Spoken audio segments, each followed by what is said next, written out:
A man who had nothing left to lose. A woman who had everything to lose. One storm, one door. 36 hours to change both their lives forever, or lose everything. She arrived at midnight in a wheelchair, soaking wet, with a marriage proposal and $1 billion empire on the line. He answered the door with mud on his boots, a sleeping daughter upstairs, and a foreclosure notice on his kitchen table. Neither of them was looking for the other. Neither of them had any idea what was coming. If this story finds you tonight, drop your city in the comments and hit that like button. Let's see how far this one travels. The rain came the way it always did in that part of Montana, without apology. It didn't build slowly or give anyone time to prepare. One moment the sky was dark and still, carrying that particular heaviness that old ranchers recognized as a warning, and the next moment the whole world turned sideways.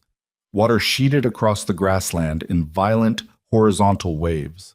Lightning split the horizon in long white forks, and the thunder that followed wasn't a rumble, it was a concussion, something you felt in your chest before you heard it with your ears. Logan Brooks had lived on this land for 32 years, and he still wasn't used to storms like this one. He was awake when it hit, which wasn't unusual. He was awake most nights somewhere between 2 and 4 in the morning. That window of time that used to belong to feeding a newborn and now belonged to nothing at all except the particular loneliness of a house that was too quiet.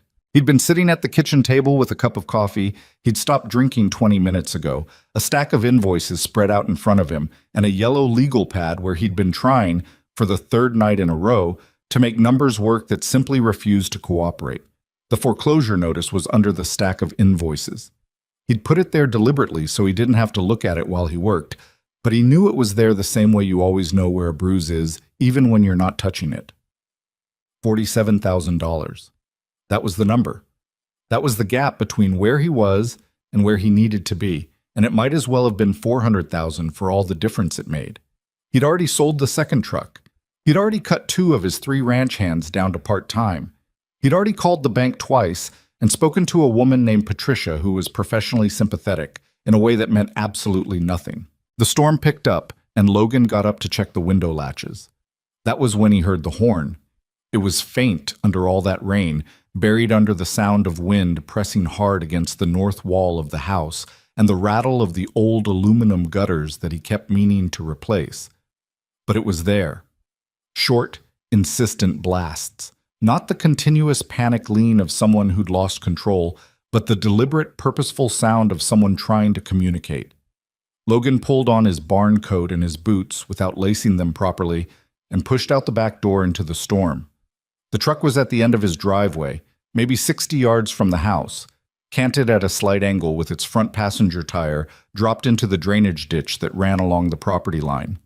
It was a black SUV, newer, expensive, the kind of vehicle that had no business being on an unpaved ranch road in a Montana midnight storm.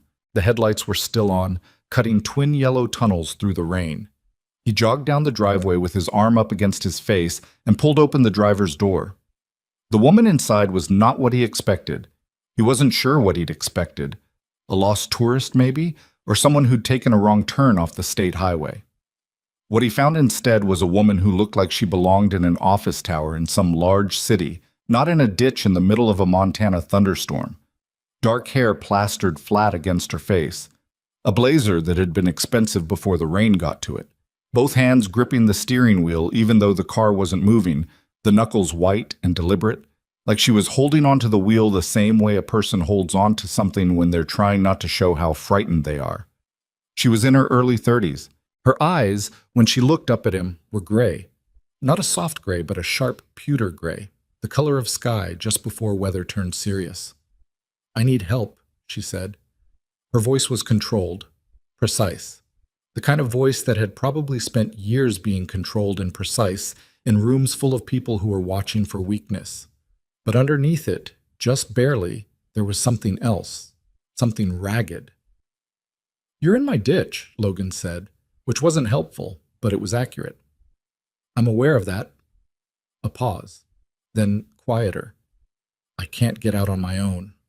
He looked at the car, looked at her, looked at the back seat where he could see the collapsed frame of a wheelchair folded against the rear door.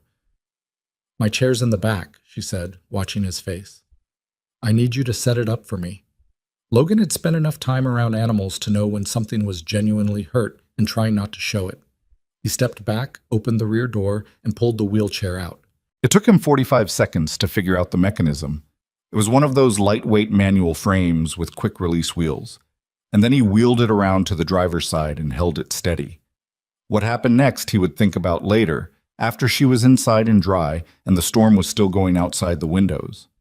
She moved from the driver's seat to the wheelchair with a practiced efficiency that spoke of years of repetition, years of finding her own way in and out of vehicles, years of not waiting for help she might not get. She did it cleanly and without comment. But when a particularly violent gust hit them both and the chair shifted on the wet gravel, his hand went to the frame automatically, steadying it, and for just a moment her hand covered his. She pulled it back immediately. "Thank you," she said. Formal. A wall going back up. He pushed her up the driveway through the rain, which she accepted with what he would later recognize as the particular dignity of someone who has had to accept a great deal of things they didn't choose. So he got her inside, got the door closed against the wind, and stood dripping on the kitchen linoleum while she sat in the middle of his kitchen in her soaking wet blazer and looked at the stack of invoices on the table with an expression he couldn't quite read. "I'll get you a towel," he said. "I need to talk to you first." "You're soaked through." "So are you." She looked at him steadily. "And what I have to say won't take long, and it's better said before either of us has time to think too carefully about it." Logan pulled out one of the kitchen chairs and sat down because something in her voice told him that this was going to be the kind of conversation you wanted to be sitting for. She looked at the invoices again, not reading them, just noting them the way someone notes a detail that confirms something they already suspected. Then she looked at him. "My name is Vivian Sterling. My father was Richard Sterling. He died 11 days ago." The name took a second to register. Then it landed. Richard Sterling. Sterling Agricultural Holdings, one of the largest family-owned agricultural operations in the western United States, a company that had been running for 3 generations, a name that showed up in state business news and sometimes national news when they were negotiating land deals or fighting regulatory changes.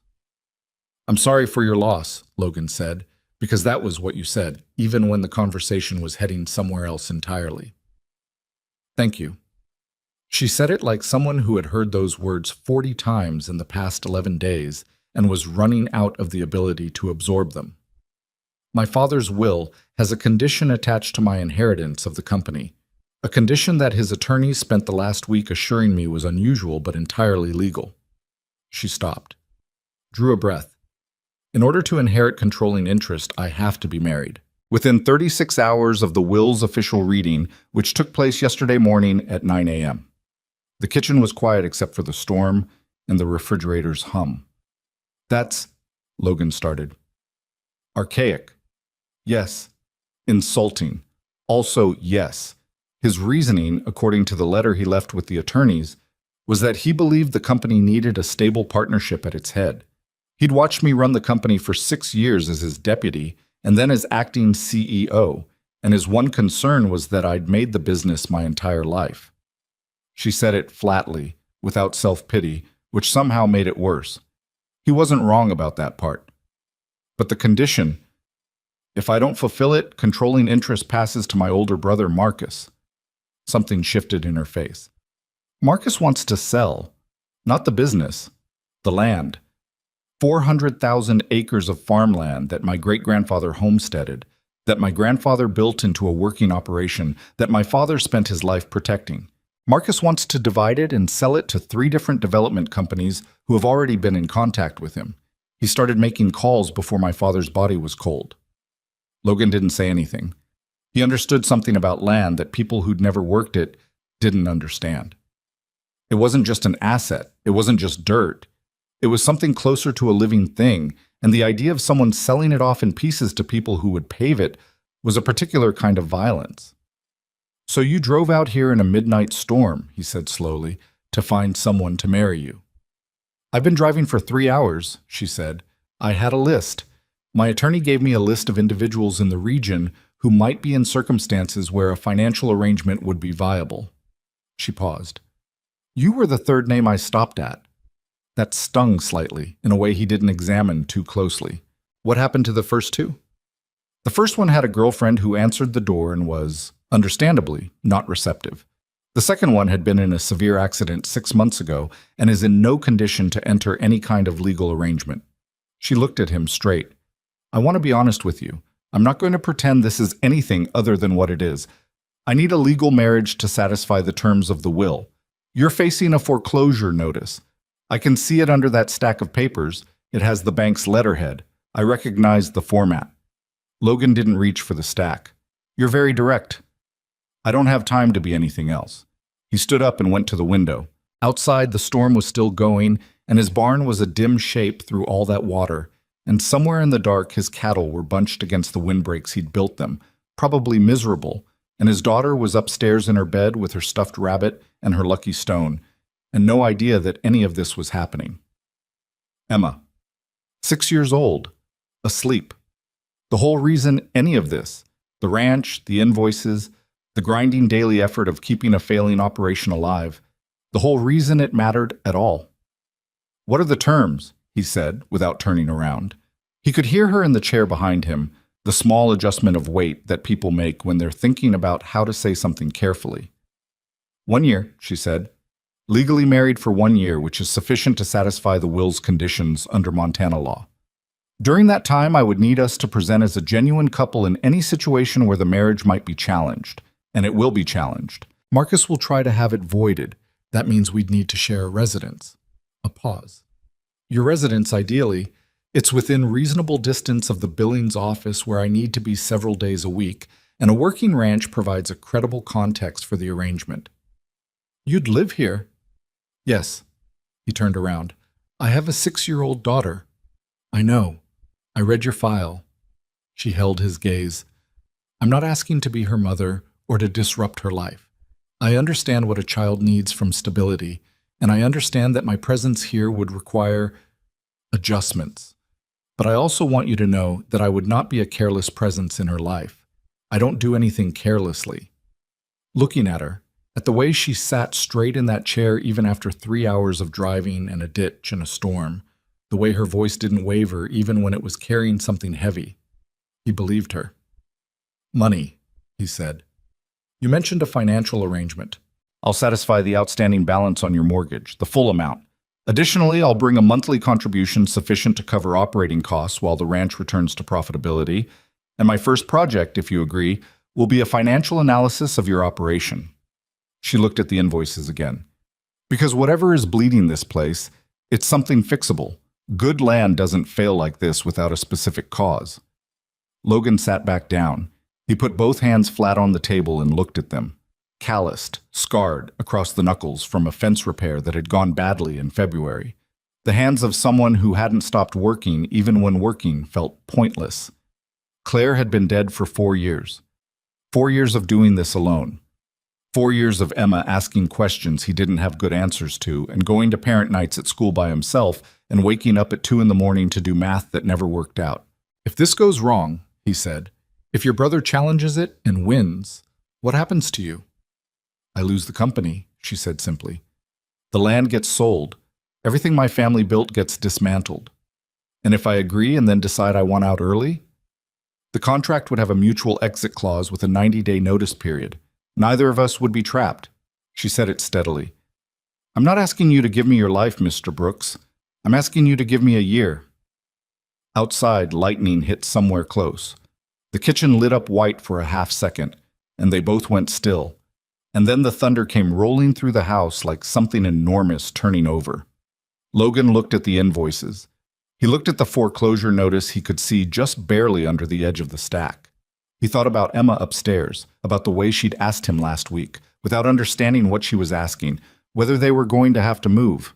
We're not going to have to move, Bug, he'd told her. This is our home. He'd said it like he believed it because she needed him to believe it. But lying awake at 2 a.m, he hadn't been so sure. All right, he said. Vivian didn't react the way he expected. No visible relief, no exhale, no softening. She just nodded once. The the small, controlled nod of someone who had learned not to count anything until the paperwork was signed. "My attorney can be here by 7 a.m., she said. "It's 2:30 in the morning." "He's used to unusual hours." Logan almost laughed. Not because it was funny. It wasn't, really, but because there was something so completely surreal about all of it that the only appropriate response seemed to be either laughter or sitting very still until the universe explained itself. "You can take the guest room," he said, and pushed back his chair to find her dry clothes and a towel. He lay awake for the next 2 hours, not thinking about the contract or the money, or any of it, actually. He lay awake thinking about the way she'd gripped that steering wheel, about the particular kind of control it takes to hold yourself together when everything is going wrong, and how exhausting that kind of control must be to maintain, and how someone who'd been maintaining it for what was obviously years would look if they ever let it drop for just a moment. He thought about that, and then he thought about Emma, and then he thought about Claire. The way grief still ambushed him sometimes, not as a wave anymore, but as a sharp, specific thing, a photograph falling off a wall in an empty room. He hadn't told Emma about any of this. He'd have to figure out what to say in the morning. He'd have to figure out a lot of things in the morning. Eventually the storm eased to rain, and the rain eased to drizzle, and somewhere around 5 a.m. he heard the cattle moving in the east pasture, and the sound was normal and reassuring, and he slept for 2 hours. Emma came downstairs at 7:15 to find a stranger at the kitchen table. Logan was already up, already dressed, already on his second cup of coffee, and his first significant moment of doubt about every decision he'd made in the previous 5 hours. He heard Emma's feet on the stairs. She had a particular sound, heavier on the left foot than the right, and he braced himself. Emma appeared in the kitchen doorway in her pajamas, with her hair going 3 directions and her stuffed rabbit tucked under one arm, and she looked at Vivian with the direct, uncomplicated assessment that 6-year-olds were capable of before they learned that staring was considered rude. Vivian was in one of Logan's old flannels, the dry clothes he'd found for her, and her hair was loose and still slightly damp from her shower, and she was reading something on her phone with the focused attention she seemed to give to everything. She looked up when Emma appeared. "Hi," Emma said. "Good morning," Vivian said. Emma looked at the wheelchair, which was folded against the kitchen wall. Then she looked at Vivian. "Your legs don't work?" "Emma," Logan started. "It's a fair question," Vivian said, and she said it without any edge in it, which surprised him. She looked at Emma directly. "They were hurt a few years ago. I used that chair instead of walking." Emma considered this with great seriousness. "Does it hurt?" "Not anymore. My dad hurt his hand last winter." Emma held up her own hand and pointed at the scar on her palm that Logan assumed she was referencing by comparison. "He said a fence did it." "Fences can be uncooperative," Vivian agreed. Emma looked at her for another long moment, then looked at Logan. "Is she staying for breakfast?" "She's staying for a while," Logan said, and met Vivian's eyes across the kitchen over Emma's head, and something passed between them. Not warmth exactly, but an acknowledgement. A beginning. But the attorney arrived at 8:30. His name was Gerald Hatch, and he was a small, precise man in his 60s who carried a leather briefcase that looked older than Logan's barn and gave off the general impression of someone who had witnessed every possible variety of human complication and had stopped being surprised by any of it. He sat up at the kitchen table with a stack of documents and a thermos of coffee he'd brought himself, which Logan respected. Logan called his own attorney, a woman in Billings named Susan Park, who he'd used for the ranch's business filings, and who answered her phone on the third ring despite it being 8:30 on a Wednesday morning, which was also something he respected. "Tell me what you're signing," Susan told him, "before you sign it." So he read it. Or he tried to. It was 26 pages of dense legal language, and Gerald Hatch walked through it with the patience of someone who had explained the same kinds of documents many times. And Susan asked pointed questions over the phone that Gerald answered directly and without visible annoyance. The key terms were what Vivian had described: 1 year from the date of marriage, legal cohabitation at the Brooks Ranch property in Granger County, Montana, financial provisions including satisfaction of the outstanding mortgage balance, $47,230, and monthly operating support of $8,000 for 12 months, contingent on the marriage remaining legally intact and unchallenged. A mutual termination clause with 90 days written notice. "It's clean," Susan said finally. "Unusual, but clean. Do you want to sign it?" Logan looked across the table at Vivian, who was looking at him with those gray eyes that gave nothing away. "Yeah," he said. "I do." The pen was heavy in his hand when he picked it up. He held it for just a moment over the signature line, not because he was uncertain anymore, but because he understood that lines like this one mattered, that what he was about to do was real and would have real consequences, and he wasn't the kind of person who crossed that kind of line without knowing what he was doing. He signed, and then Vivian signed, her handwriting quick and assured, the signature of someone who had signed 1,000 important documents and never lost a moment of sleep over any of them. Gerald Hatch gathered the papers efficiently, shook both their hands, and was in his car and down the driveway in under 10 minutes. They sat in the quiet kitchen for a moment. Outside, the storm was entirely gone, and the morning was bright and washed clean the way Montana mornings always were after big rain, the air sharp and cold, the hills vivid green against a sky that looked new. "I'll need to make some calls," Vivian said. "The guest room has a desk," Logan said. "There's a window that gets good light in the morning." She nodded and started wheeling toward the hallway, and then stopped. "Mr. Brooks." "Logan." A small pause. "Logan." She said it like she was trying the word out, seeing how it fit. "I want you to know. I don't take lightly what you've agreed to. I know what this place means to you. I'm not going to treat it like a transaction."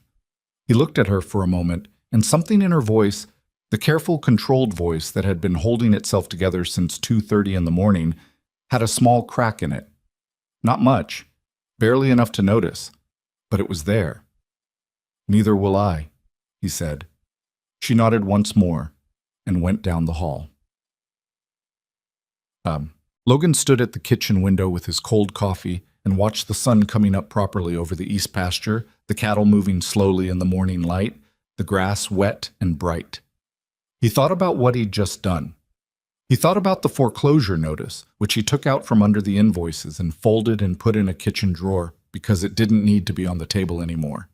He thought about the year ahead, the strangeness of it, the uncertainty, the sheer complicated human weirdness of having a stranger in your house under these circumstances. He thought about Emma, who was upstairs getting dressed, and would come down asking for oatmeal with the dried blueberries, and would have opinions about whether she wanted to help him check the cattle this morning, and who was the entire reason any of this was worth doing. The guest room door was closed. Through the wall he could hear, faintly, the sound of Vivian's voice as she started making her calls. Professional, precise, the tone she defaulted to when she was in control of something. But he also thought about the way she'd gripped that steering wheel, the way she'd looked at those invoices without saying anything at all, just noting them, filing the information away with the particular care of someone who understood that other people's difficulties weren't abstractions. He rinsed his cup in the sink. There was a lot of fence to check after a storm like that, a lot of work to do. And beginning today, he had the strange and disorienting reality of not doing it entirely alone. He wasn't sure yet whether that was a good thing. He wasn't sure of very much at all. But the sun was up, and his daughter was getting dressed upstairs, and outside the window his cattle were doing what cattle did, moving slow and steady across wet grass, finding their footing after the storm, doing what needed to be done without making too much of a fuss about any of it. He pulled on his barn coat and went out to start the day. The first week was the hardest kind of awkward, not hostile, just profoundly, persistently uncomfortable, the way two people are when they've been dropped into close quarters without the benefit of history to smooth the edges. Vivian kept her door closed in the mornings until she heard Logan and Emma leave for the barn, which gave her time to get dressed and set herself up at the guest room desk without navigating that particular vulnerability in front of anyone. Logan, for his part, started leaving a thermos of coffee outside her door before 6 a.m., not knocking, not announcing it, just leaving it there the way you might leave water for a cat that wasn't sure yet whether it trusted you. She noticed it the second morning. She didn't say anything about it, but she stopped sleeping past 6. The guest room desk was small and faced the window, and from her chair she could see the east pasture, the the cattle moving in the morning light, and Logan's figure out among them, usually already working by the time she was up, his barn coat a brown shape against the green, moving steadily between fence posts or hay bales or whatever the day required. She found herself watching sometimes before she opened her laptop. Not for any particular reason, just watching. She'd been in 3 different temporary housing situations in the past 2 years. A corporate apartment in Seattle, a rented suite in Denver while negotiating a land rights deal, a long-stay hotel in Billings during the period when her father's health had started its serious decline. She was good at living in spaces that weren't hers. She'd learned to make herself small in them, efficient, to leave no trace that couldn't be erased quickly.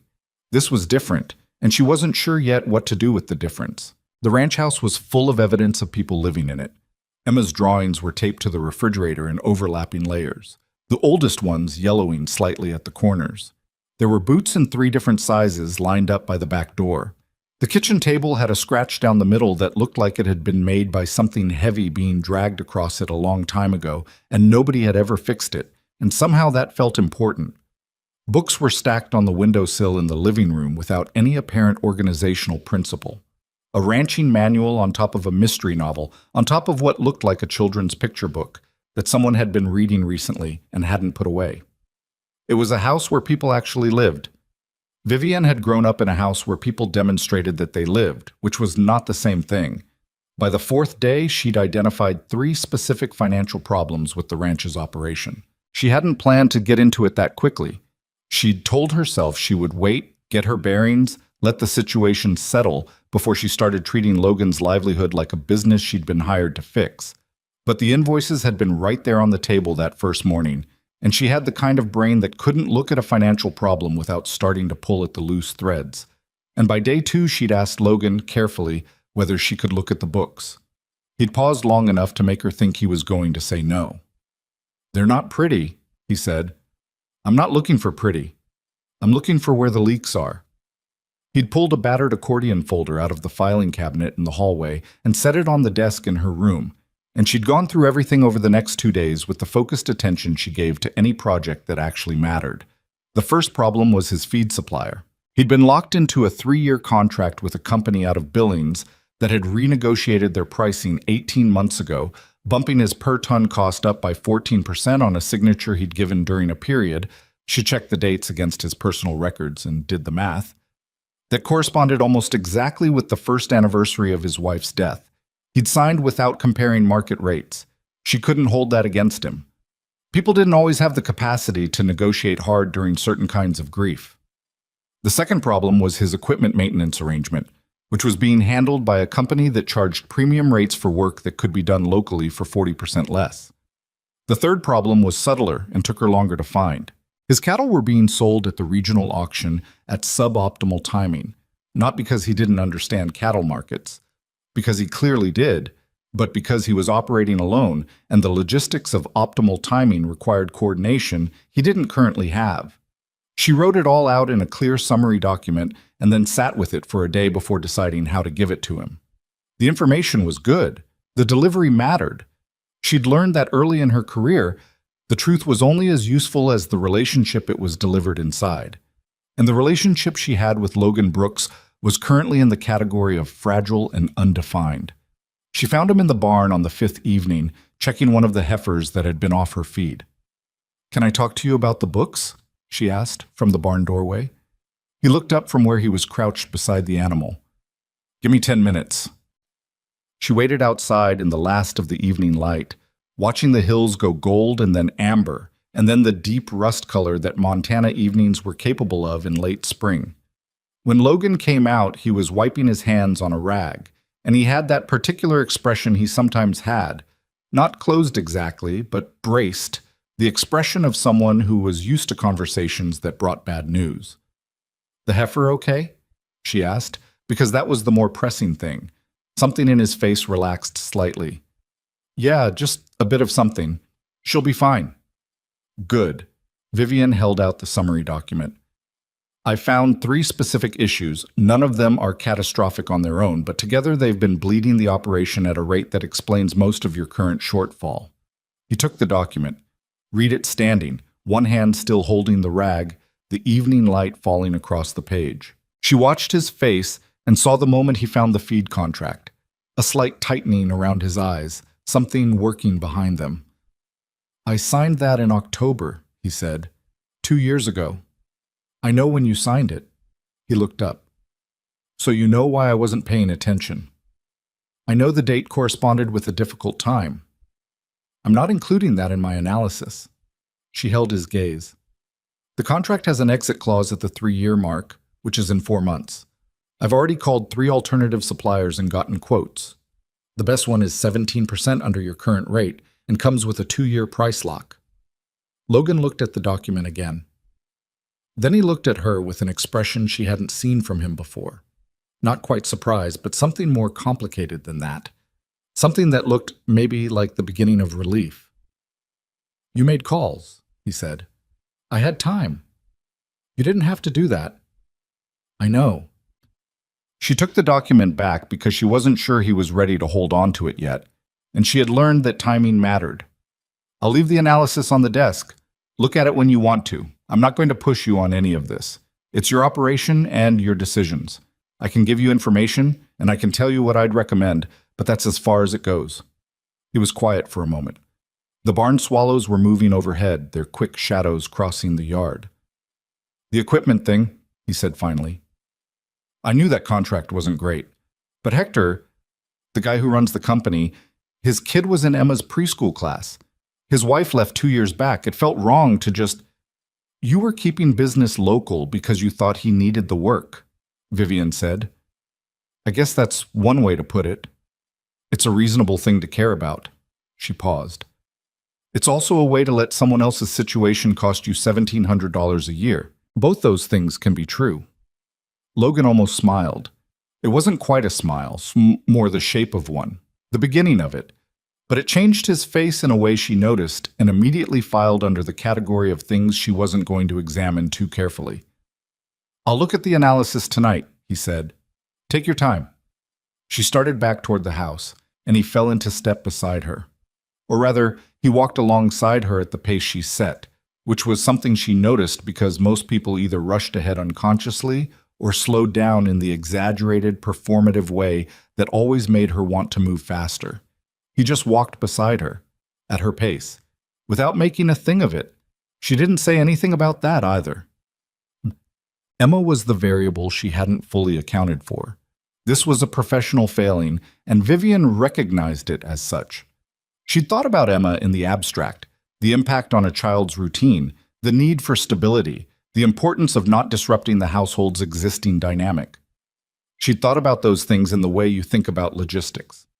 She hadn't thought about what it would actually be like to have Emma at breakfast every morning. The girl was relentless in the most charming possible way. She had strong opinions about everything. The correct color for a rainy day. Gray-green, she insisted, not gray-gray.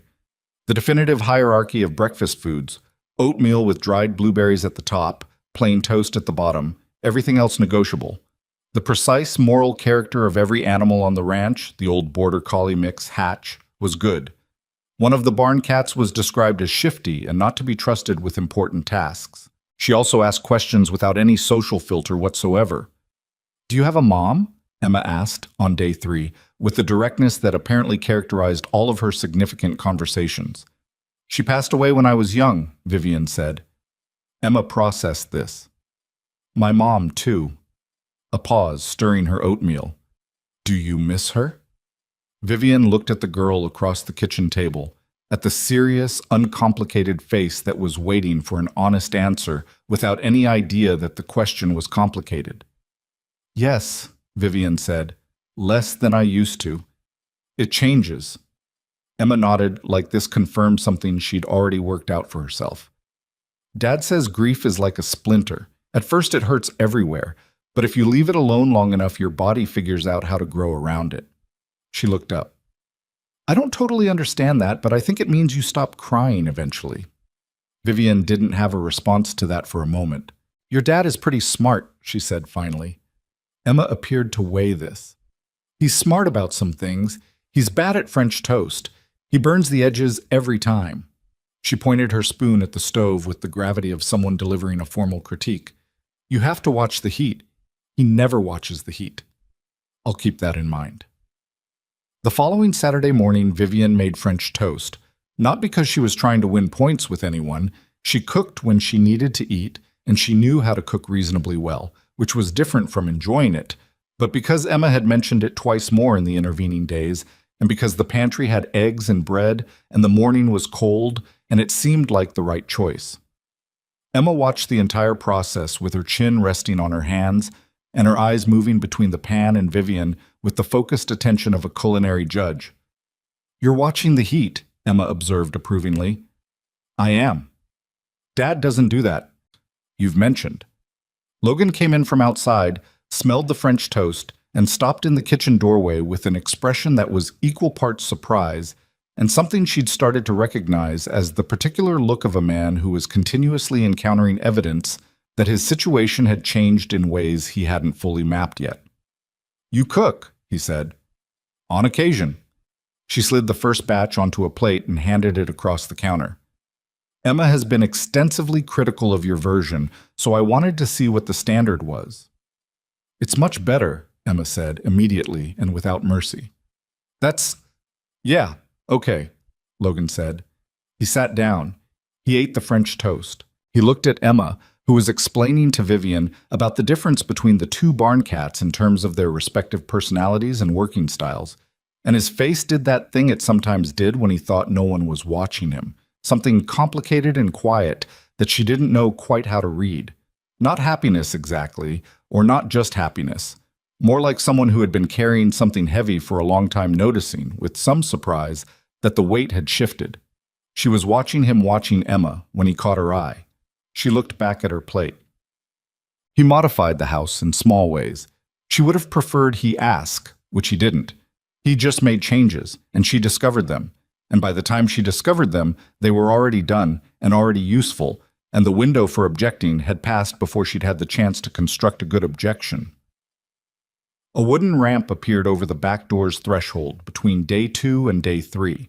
Not a plastic accessibility product from some hardware store, but something built from the same weathered pine as the porch, fitted exactly, like it had always been there. The bathroom she used had a grab bar installed by day 4. By the end of the first week, the path from her bedroom to the kitchen was clear of the low table that had been in the hallway, which she'd been navigating around without complaining. None of these things were mentioned. He didn't say, "I built you a ramp" or "I moved the table." Things were just different, and the differences made her daily movement through the house easier. And she understood what that kind of wordless, practical care cost a person, because she understood what it meant when people didn't offer it. She'd lived in 4 apartments since her injury. None of them had been modified. She'd done the modifications herself, slowly, over months, because she didn't have a person who would do them without being asked and without making it a statement. She almost said something to Logan about the ramp on the evening she first noticed it properly. Not just noticed it, but understood it, the work that had gone into fitting it precisely, the specific attention it required. She rehearsed the sentence twice. "Thank you for the ramp. Simple. Direct." She didn't say it. She wasn't sure why. Maybe because saying it felt like opening a door she wasn't ready to open. And because the thing she actually felt, which was something much larger and more complicated than gratitude for a wooden ramp, was not a thing she had adequate language for. The attorney called on a Tuesday afternoon, and the call changed the temperature of everything. His name was Marcus Sterling's attorney, technically, and he wasn't calling Vivian directly. He called Logan, which told her something about the strategy her brother was deploying. Marcus had decided the weakest point in the marriage was Logan. He decided that a Montana rancher was someone you could rattle, someone whose unfamiliarity with high-stakes legal maneuvering you could exploit. Marcus didn't know much about ranchers. Logan found her after the call, in the barn doorway where she'd been working on her laptop in the afternoon light, because the connection was better there for some reason she'd never fully understood. "Your brother's lawyer called me," he said. She closed the laptop. "What did he want?" "He wanted me to know that they're retaining investigators to verify the marriage and that there's a financial offer on the table if I choose to cooperate with information about the arrangement." He said it straight, without drama, like he was reporting a weather forecast. He used the phrase "mutually beneficial" 4 times. Vivian looked at him. "What did you tell him?" I told him I was busy and hung up. He leaned against the barn doorframe, arms crossed. You knew this was coming. I expected something like it. Marcus moves fast when he thinks he has leverage. He thinks I'm the leverage. Yes, Logan was quiet for a moment. He's not wrong that this started as an arrangement. No, Vivian said. He's not wrong about that. But he doesn't know about the rest of it. She looked up. What rest of it? Logan took a moment with the question, the careful, unhurried way he had with things he was deciding how to say. The part where Emma asks you about your opinions on things before she'll accept them as settled facts. The part where you fixed my feed contract situation without being asked. The part where... He stopped, reconsidered, started again differently. Real things happened here. That's not nothing. Vivian was quiet for a moment. Outside, one of the cattle called, low and carrying, and the afternoon light was doing that thing it did in late spring where it went gold all the way to the horizon. Marcus will escalate, she said finally. Whatever he tried today is the first move. It'll get more aggressive. Let it. Logan, I said let it. He said it without heat, without bravado, just steadily. I signed a document. More than that, I gave you my word. I don't go back on that because someone with a legal degree calls my cell phone and uses the phrase mutually beneficial. She looked at him for a long moment. He met it without flinching, without looking away. You should know that standing firm on this might cost you, she said. If Marcus gets traction, if he can make a case that this was fraudulent, it could get complicated for you legally. I know. And you're still... Vivian. He said her name the way he'd been saying it for a week now. Still a little careful, like something he was getting used to carrying. I know what I agreed to. She nodded, turned her chair back toward the barn opening and the light. The equipment contract, she said after a moment. I looked at the termination clauses. You can exit it in 60 days with a standard notice letter. I can draft it tonight if you want. A pause. Then from behind her, something that was probably the closest Logan Brooks got to a laugh when he wasn't expecting to. Yeah, he said. Draft the letter. Emma gave her the lucky stone on a Thursday. They'd been sitting on the back porch after dinner. Vivian with her laptop, Emma drawing on the wide porch boards with sidewalk chalk and colors she'd selected with extreme deliberation. When Emma stood up, came over, and held out a small, smooth gray stone, worn flat on one side with a slight translucence to it when you held it up to the fading light. This is my lucky stone, Emma announced. I've had it since I was 4. It's beautiful, Vivian said. You can borrow it when you're nervous about stuff. Emma turned it over in her small hand once, looking at it, then held it out again with the particular seriousness of a 6-year-old who had thought this through.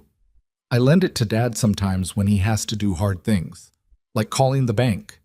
Vivian looked at the stone in Emma's palm, then at Emma's face, which was open and generous and completely certain this was a good idea. She took the stone. It was warm from Emma's hand.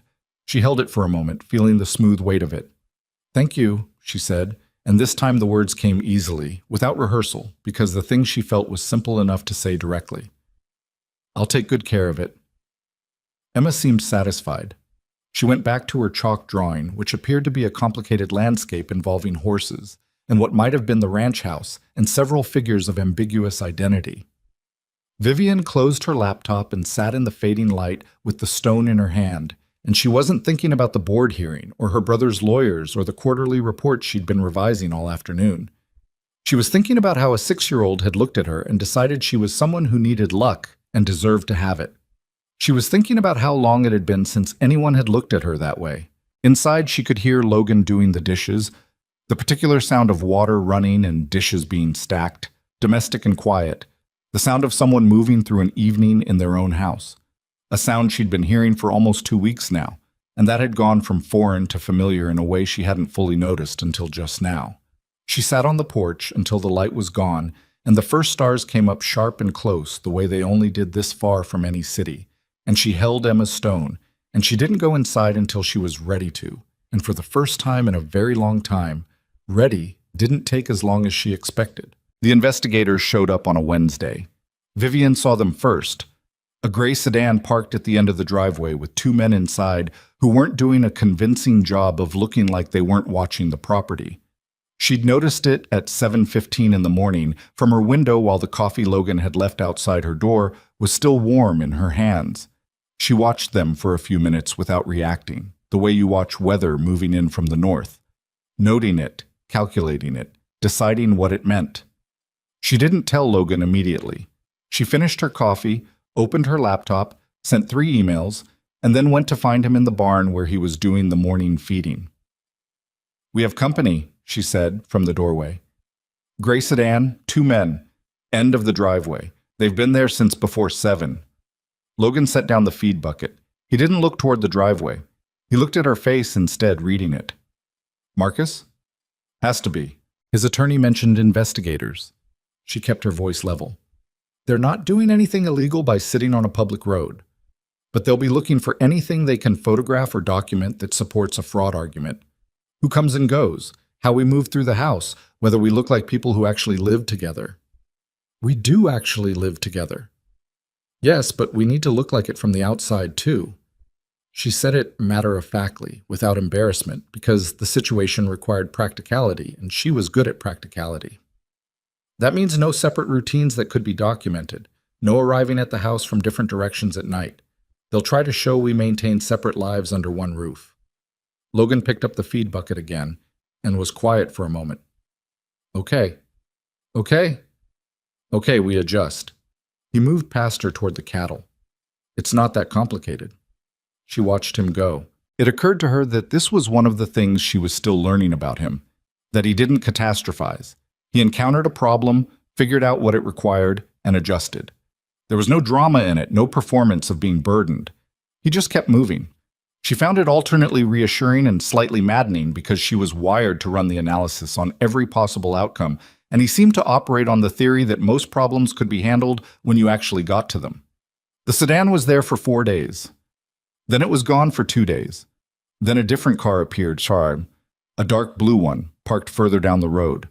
Vivian charted the pattern and said nothing about it to Emma, who had asked once why there was a car parked outside for a long time, and accepted Logan's explanation that some people liked the view of the hills, which was a statement of such complete parental serenity in the face of actual surveillance that it made Vivian want to both laugh and take notes. The sabotage started in the 3rd week of the investigators' rotation. The first thing was the east fence section. A stretch of about 40 feet of fencing that bordered the property line came down one night without any weather event to explain it. Not dramatically down, just the posts worked loose from the ground, the wire sagging. Logan found it on his morning check and spent half a day repairing it, and he didn't say anything about it being deliberate until Vivian pointed out that the ground around the post holes showed evidence of digging that couldn't be explained by frost heave in late spring. He was quiet for a long time looking at it. "You think it was Marcus's people," he said. "I think it's the kind of thing that gets done when someone wants to demonstrate that a ranching operation is failing," she said. "If the fence keeps going down, the cattle keep getting loose, the business looks unstable. And if the business looks unstable, it supports the narrative that you entered this arrangement from a position of desperation rather than any genuine personal judgment." "I did enter it from desperation." "We both did," she said. "That's not the point. The point is that desperation and authenticity aren't mutually exclusive, and Marcus needs to erase the second thing." She looked at the fence. "He's trying to build a case, and he's not above manufacturing evidence for it." "Can we prove it?" "Not yet." She had her phone out already, photographing the post holes. "But we document everything from here on. Every anomaly, every incident, with timestamps and photographs. When this gets to the board hearing, I want a record." Logan looked at her, at the phone in her hand, at the way she'd already moved into the systematic, methodical response the situation required, and something crossed his face that she was learning to recognize. It wasn't surprise exactly, not anymore. It was more like the particular expression of someone who kept expecting a thing to be less than it was, and kept being wrong about that. "You should have been a lawyer," he said. "I considered it," she said. The hours weren't meaningfully different from running a company, but the dress code was worse. She lowered the phone. "Come on, there's probably more." There was more. 3 of the water troughs in the north pasture had been partially blocked, not enough to cause immediate harm to the cattle, but enough to reduce flow and stress the animals over a period of days if they hadn't caught it. The kind of slow, hard-to-attribute damage that looks like deferred maintenance from a distance. Logan fixed each one without comment, but she could see it in the set of his jaw. Not anger exactly, but the controlled tightness of someone exercising considerable restraint. This was his land. Whatever complicated circumstances had brought her here, and whatever complicated things were developing between them that neither of them was naming, this was his ground and his cattle, and someone was putting hands on it in the dark. She understood that particular anger. She'd been watching people put hands on her family's land from a boardroom distance for 6 years. "It won't stop," she said that evening at the kitchen table. Emma was in bed. The house was quiet in the way it was quiet most evenings now. Not empty anymore, just still. Marcus is going to keep escalating until the board hearing. He needs to either invalidate the marriage or demonstrate that the ranch operation is too unstable to reflect well on me. "When's the hearing?" 6 weeks. She turned her coffee cup on the table. He has 6 weeks to build a case, and he has resources, and he has time, and he has people willing to dig in the dirt and work fence posts loose at 2 in the morning. She paused. "I want you to know that I don't expect you to absorb all of this. What's happening to the ranch is connected to my situation, and if you decide—" "Stop," Logan said. "I'm just saying, I know what you're saying, and the answer is no." He said it without drama, the way he said most things. "You're not going to look for an out for me every time things get difficult. I told you I knew what I was agreeing to. The fence damage is going to cost you.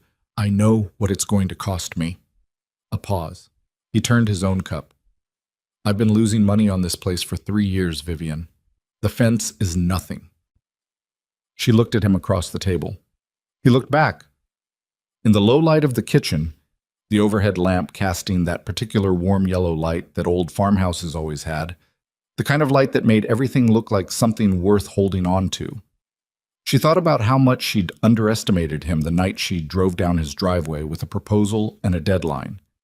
She'd looked at the property and the invoices and the man who answered the door in unlaced boots, and she'd done a calculation. The calculation had been correct in every quantifiable way and wrong in every way that mattered. "You don't have to keep proving things to me," she said quietly. "I'm not proving anything. I'm just telling you the truth." He looked at his cup. That's kind of the whole thing for me. People keep thinking I need something in return for basic decency. I don't. That's not how I was built." Vivian didn't respond. She held her coffee cup, and she thought about a version of herself that had been 16 years old and had watched her mother get cut out of a board meeting because she was a woman and not a sterling by blood, and about the years of learning that the only safe position was the one with the most leverage, the most control, the most distance between yourself and anything that could be used against you.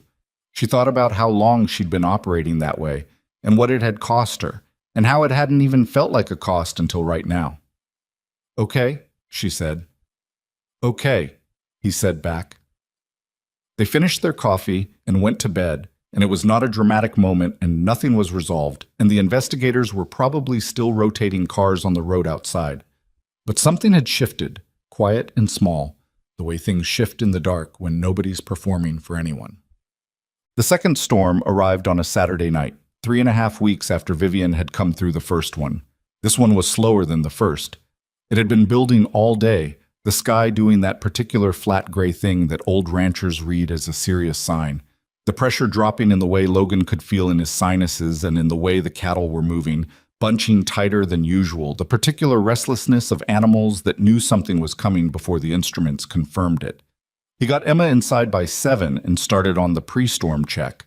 Barn doors secured, loose equipment tied down or put away.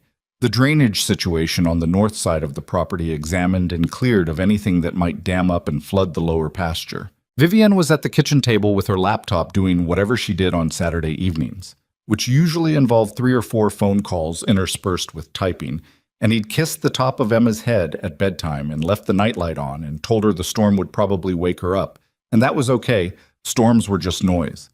The rain started at 9. By 10 it was serious. By 11, Logan was back inside pulling his boots back on because he'd just looked out the kitchen window, and the east gate, the main gate into the large cattle pasture, was standing wide open. Not blown open. The latch on that gate required deliberate effort. It had a weight and spring mechanism that Claire had picked out specifically because it was cattle-proof against anything except actual human interference. He knew it hadn't failed on its own. He was at the back door with his coat when Vivian came down the hall. "The east gate," he said. "Someone opened it." She took about 2 seconds to process this. "How many head in that pasture?" 64. "How far can they go before they hit a property boundary?" "The south boundary is 2 miles. There's a county road down there." She already had a rain jacket in her lap. She'd started keeping it at the end of the hallway, he'd noticed, the practical reflex of someone who'd learned the house's rhythms. "I'll coordinate from the south. I can cover the road." "Vivienne, I can use the truck to block the road and call the boundary lines. I can't run in a pasture in this weather, but I can drive a perimeter and I can call you if cattle are heading toward the road." She said it flat and direct, with the particular tone she used when she'd already worked through the objections and was asking him to skip to the part where they moved. "Don't argue with me right now. Go get your horse." He went. The next hour and a half was the kind of work that stripped everything else away. There was no room in it for anything except the immediate physical animal problem of 64 cattle spread across a dark, wet pasture in a serious storm. Logan worked from horseback with a flashlight clipped to his saddle, his phone pressed against his ear inside his hood, moving animals back toward the open gate with the border collie, Hatch, working beside him in the rain with the focused, tireless intensity that made good working dogs extraordinary. Vivian was on the radio. She'd found the old CB unit in the truck's glove box and had it working inside 4 minutes, which he found out about when her voice came through sharp and clear rather than crackling on his cell phone. She called positions. She'd driven the perimeter road and identified 3 cattle who'd found the gap in the south fence, and she talked him to them with the kind of directional clarity that came from someone who could read a map in their head and had probably been managing logistics involving large territories for her entire professional life. 3 moving southeast toward the road. I'm at the bend on Miller Creek Road now. I can see them in the headlights. Can you hold them? I'm going to try something. A pause. I'm turning the truck sideways across the road. That should give you time. That ditch on the east side is deep. I know it's deep. I can see it. I'm not going in the ditch. A beat. Again. He found the 3 cattle. He got them moving back north with Hatch's help. He pushed them through the gap in the fence alongside the main group, and by 1 in the morning, all 64 animals were back in the pasture, and the gate was chained shut with a padlock from the tool shed that nobody was opening without bolt cutters. He drove back along Miller Creek Road and found the truck parked sideways where she'd described, the headlights cutting through the rain, and when he pulled up and got out, she was not where he expected her to be. She was in the mud at the side of the road. The wheelchair was tipped on its side about 10 feet away. She was sitting in the rain with her hands down on the wet ground to keep herself upright, and she was not hurt. He could see that immediately. The way she was positioned spoke of someone managing a situation rather than someone injured. But the rain was sheeting down, and she was in 8 inches of mud, and the particular set of her face was the most unguarded expression he had ever seen on her. Not fear, not helplessness. Something else. Something that lived in the territory between exhaustion and fury. The look of someone who had been fighting a thing for so long that even winning felt indistinguishable from losing. He was at her side in 3 steps. He crouched down, which put him in the mud with her, and he looked at her directly. "Are you hurt?" "I'm not hurt." Her voice was steady, controlled. "The shoulder caught a rut when I moved to get out, and it went over. I'm fine." He reached the wheelchair, righted it, locked the wheels the way she'd shown him without thinking, and brought it back to her. He didn't pick her up. He held the chair steady in the mud and gave her the angle she needed, and she got herself back into it with the same practiced efficiency she always had, the same refusal to make it more than it was. Except her hands were shaking slightly. He noticed, and he didn't say anything about it. "You moved to get out in the rain," he said. "The cattle were at the fence, and I thought, Vivian, I know." She stopped, put her hands in her lap, looked at the rain-dark road. "I know, I wasn't thinking about the rut." He stayed where he was, crouching in the mud next to her chair. The rain was still falling, not as hard as an hour ago, but steadily, the kind of rain that had settled in for the night and wasn't in a hurry. The truck's headlights were still on, cutting yellow across everything. "All the cattle are back," he said. "Gates chained." Good. You saved 3 of them. She looked at him quickly. Something moved in her face that she didn't quite manage to contain before he saw it. I blocked a road with a truck, she said. That's not... It's exactly what it sounds like, he said. Don't minimize it. She was quiet for a moment, and in that moment the controlled precision of her usual expression was entirely gone. She was just a woman in the rain in a tilted wheelchair with mud on her hands, and the look on her face was the kind of look that only appears when someone has finally run out of the energy it takes to present something other than what they actually feel. I'm so tired, she said. The words came out quiet and a little ragged, and he understood immediately that she wasn't talking about tonight, or not only about tonight. Not tired the way you sleep it off, just... She stopped, pressed her lips together. I know, he said. I don't think you do. Tell me then. She looked at him for a long moment. The rain fell. Hatch was in the truck bed. He could hear the dog moving. I have been in this chair for 4 years, she said, and in 4 years I have sat in exactly, I've counted, 412 meetings where someone looked at me and made a decision about what I was capable of before I opened my mouth. I have had 3 different board members suggest, in different ways and in different words, that someone in my position might want to consider a different role. I've had strangers try to push my chair without asking me. I've had people speak to whoever I'm with instead of to me. She stopped again. When she continued, her voice was lower but steadier. And I handle all of it. Every day I handle it. I am better at my job than any of them, and I know that, and I use that, and I make it work. But... She looked at her hands. I never stop having to prove it. Logan didn't say anything for a moment.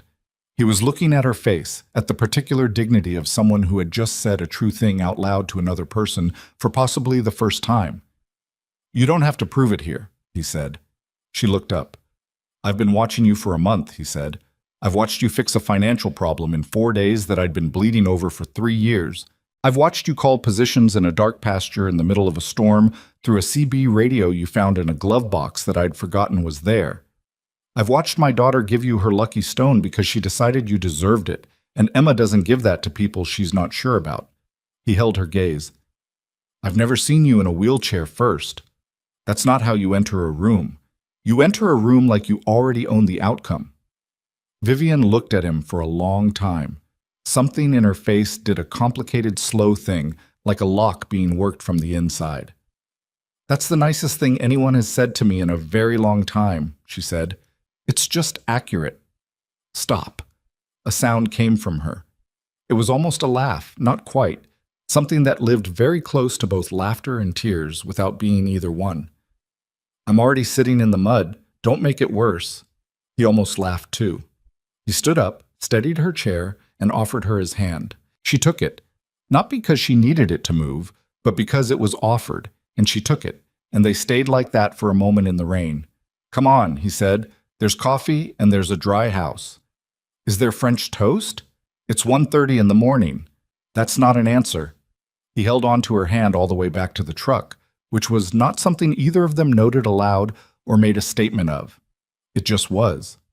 The rain came down around them, and the cattle were safe, and the night was what it was, complicated and imperfect and muddy and real. He sat with her at the kitchen table until nearly 3 in the morning, the coffee going cold between them. They talked, really talked, the way people talk when it's late and they're tired and the usual defenses are down. She told him about the accident that had put her in the chair. A car, black ice on an overpass outside Denver, the particular cruelty of losing something in an instant with no warning and no chance to prepare. She told him what the recovery had looked like, the years of it, the way you reconstructed your entire sense of yourself around a new physical reality. She told him she didn't want pity about it, and never had, and he said he hadn't offered any, which was true. He told her about Claire. Not the whole story, not yet, but some of it.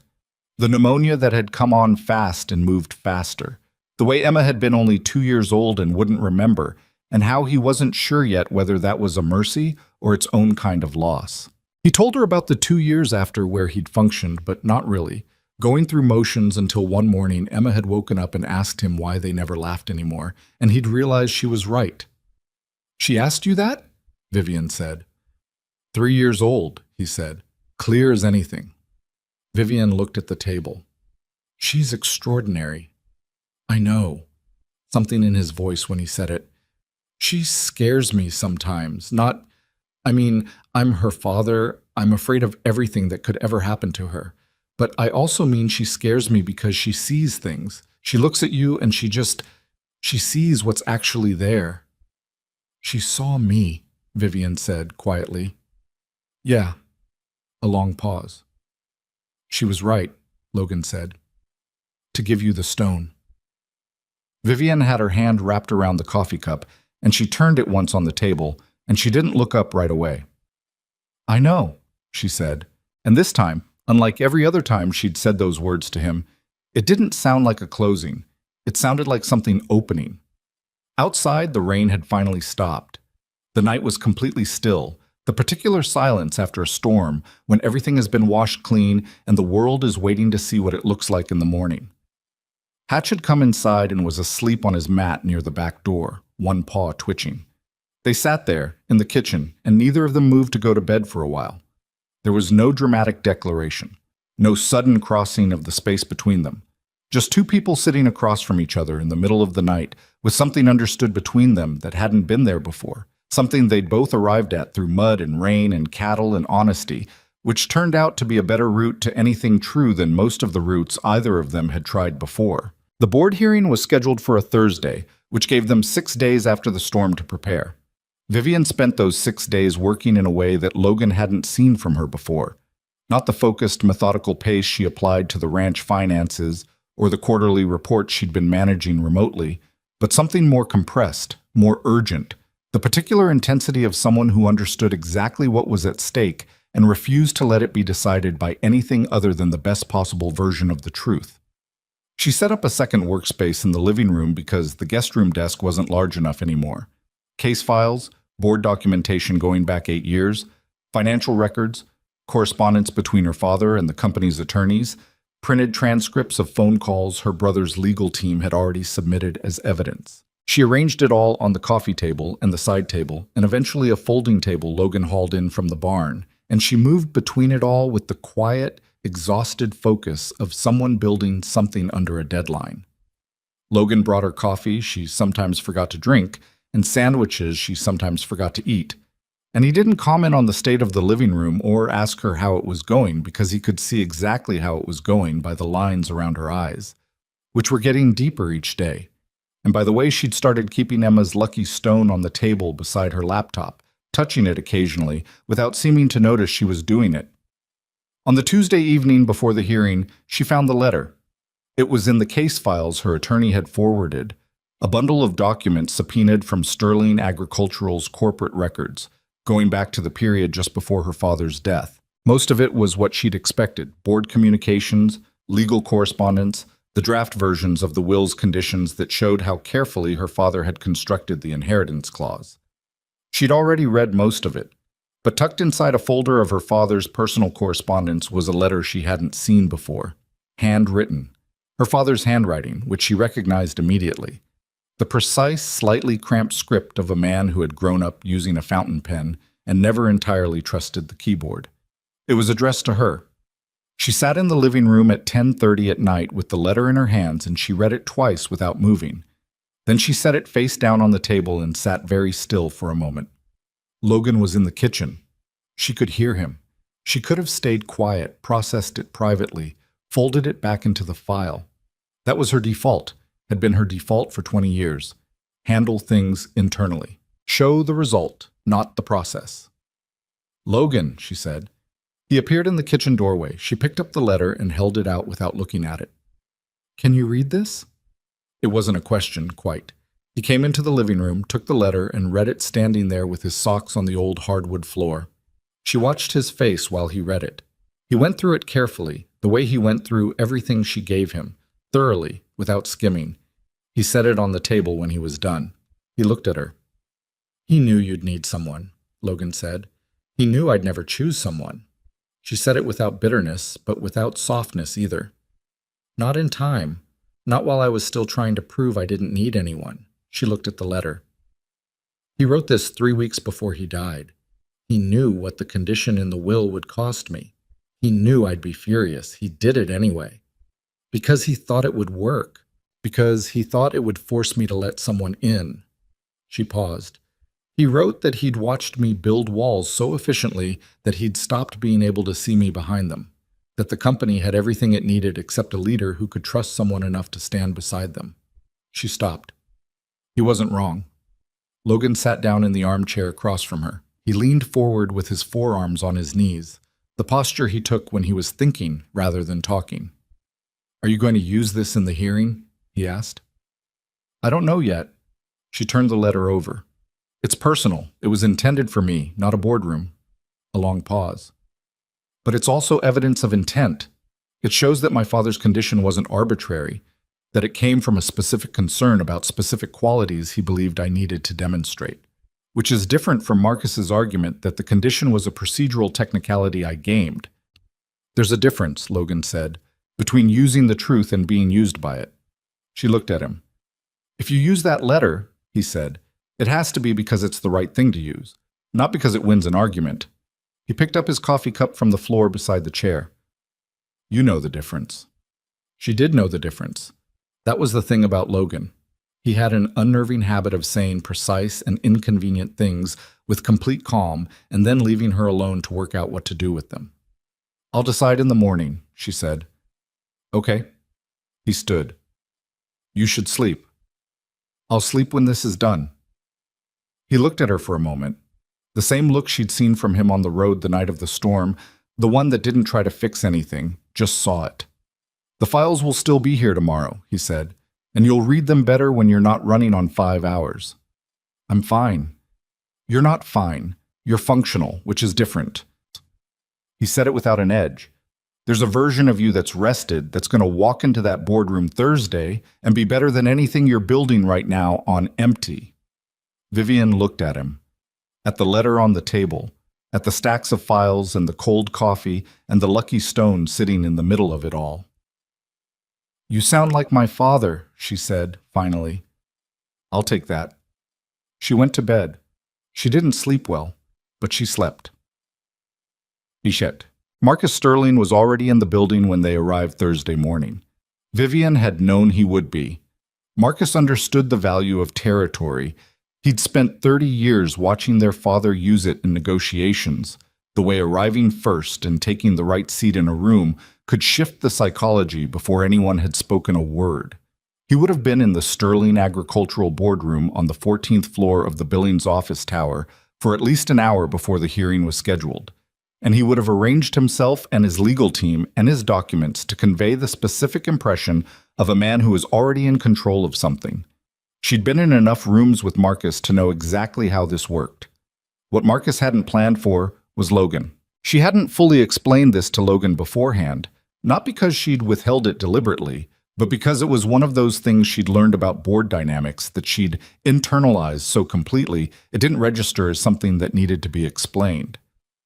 Logan walked into that room the way he walked into his own barn. Not as a performance, not adjusted for the setting, just himself. Boots that were clean but not new, a collared shirt that fit him like someone who wore collared shirts on practical occasions rather than for effect. The particular physical ease of a man who worked outdoors and wasn't self-conscious about it. Marcus clocked him immediately, and she watched her brother's assessment happen in about 3 seconds. The dismissal, the recalibration as he recognized Logan wasn't what he'd expected. The small recalibration again when Logan met his eyes and held them without any particular expression at all. "Marcus," Vivian said. "Vivian." He glanced at Logan. "And this is my husband," she said, simply, without the pause that would have made it a statement. Marcus's attorney touched his arm slightly, the small restraining contact of a legal handler, and Marcus smoothed it back into professional courtesy. The board was 7 people. 3 of them her father's original appointees, 2 who had come in during the expansion years, 2 who Marcus had championed in the last board restructure. She knew their positions going in. She had 3 certain votes, 2 contested, 2 almost certainly against her. She needed 5. She'd spent 6 years managing boards. She knew that the math of a vote was only half the equation, and the other half was the room itself. the weight of how things were said, whether people felt they were being shown something true or sold something polished. Her attorney opened the formal presentation. The legal case was straightforward, and she let it be straightforward. The marriage had been performed legally. Cohabitation was documented. The timeline satisfied the will's conditions, period. Marcus's team had submitted their counter-arguments in advance, and she had read every word and prepared responses and was ready for all of it. Then Marcus himself spoke, and she understood he wasn't going to stay in the legal lane. "I want to be clear," Marcus said, and he had his father's voice in certain registers, the voice that had run board meetings for 30 years and knew how to carry authority without raising volume. "That my concern here is not technical. My concern is the spirit of our father's intentions." He looked around the table. He wanted Vivian to demonstrate that she had built a genuine life partnership, not a legal arrangement constructed under a 48-hour deadline with a man she'd never met, to satisfy a clause she couldn't meet through any legitimate means. He let that sit. One of the contested board members shifted slightly in his chair. Vivian noted it. "The arrangement was entered into under pressure," Marcus continued. "The financial incentive to Mr. Brooks was significant. The timeline made any genuine relationship impossible, and my investigators have documented that." "May I speak?" Vivian said. Her attorney touched her arm the way Marcus's had touched his. She ignored it. "Ms. Sterling, the floor will be—" "I'd like to speak now," she said, and she said it to the board chair directly, with the particular tone she'd been developing for 20 years, the one that understood the difference between asking and assuming, and landed somewhere that made the distinction irrelevant. The board chair, a woman in her 60s named Dorothy Fenn, who had been on the Sterling board for 11 years and had watched Vivian run the company's most difficult periods with the kind of clear-eyed assessment that 11 years on a board produced, looked at her for a moment and then nodded. "The floor is yours, Vivian." Vivian moved her chair forward slightly. Not toward Marcus, toward the table, toward the whole room. "Everything my brother just said is accurate," she said. That landed in the room the way she intended. Marcus's attorney looked up from his notes. Two of the board members exchanged a quick glance. "I drove to Logan Brooks's ranch at 2:30 in the morning," she said. "I had a deadline and a list of names, and I needed a legal marriage, and I needed it fast." He was the third person I stopped at that night. The arrangement was exactly what Marcus described. Financial, contractual, entered into under pressure by two people who didn't know each other. She paused. "All of that is true." The room was very quiet. "What's also true," she said, "is what happened after." She didn't perform this part. She didn't modulate her voice for the room or construct it for effect. She told it the way it had happened, the ranch's financial situation and the 3 problems she'd found in 4 days. Not because she was trying to demonstrate competence, but because it was what she did when she was in a place and people needed something done. The ramp that appeared over the threshold without a word of announcement. Emma's drawings on the refrigerator and the lucky stone and the specific, uncomplicated generosity of a 6-year-old who had decided to extend trust without requiring anything in return. She told them about the night of the storm and the cattle in the dark and the mud, and she told it without making herself the hero of it and without diminishing what Logan had done, because the truth of that night was that it had required both of them, which was exactly the kind of truth her father had been trying to get her to understand. "My father wrote me a letter," she said. She had the letter in front of her. She had decided about it at 5:30 that morning, lying awake in the guest room that had stopped feeling like a guest room sometime in the last week. "He wrote it 3 weeks before he died. I didn't know it existed until 2 days ago." She looked at it for a moment. "He wrote that he had watched me build something extraordinary and lose something essential in the process. That the company didn't need a better strategist. He believed I was already the best strategic mind it had ever had. What it needed was a leader who had learned to let someone stand beside them." She looked up at the board. "He wasn't requiring me to get married because he thought I needed a husband. He was requiring it because he knew that if I walked into that obligation with no exit and no control, I would have to figure out how to actually be in a partnership with another person. And he knew me well enough to know that was the only way I'd ever do it." She set the letter down. "It worked," she said, "not because Logan Brooks needed my money and I needed his legal status, but because my father understood that I was going to walk into that arrangement exactly the way I walk into everything, with a plan and a contract and a clear exit clause. And that somewhere in the middle of a Montana cattle ranch at 3 in the morning in the mud, I was going to run out of all of those things and have to figure out what was actually left. She looked at her hands for a moment. What was left was someone I trust. That's not something I've been able to say about very many people in my life. I don't think my father ever stopped hoping I'd get there. The room was silent for a long moment. Marcus was looking at her. She looked back at him, and she saw something in his face that she hadn't seen in a long time. Something that predated the corporate posturing and the rivalry and the years of maneuvering for position. Something from when they were children, when they had actually known each other.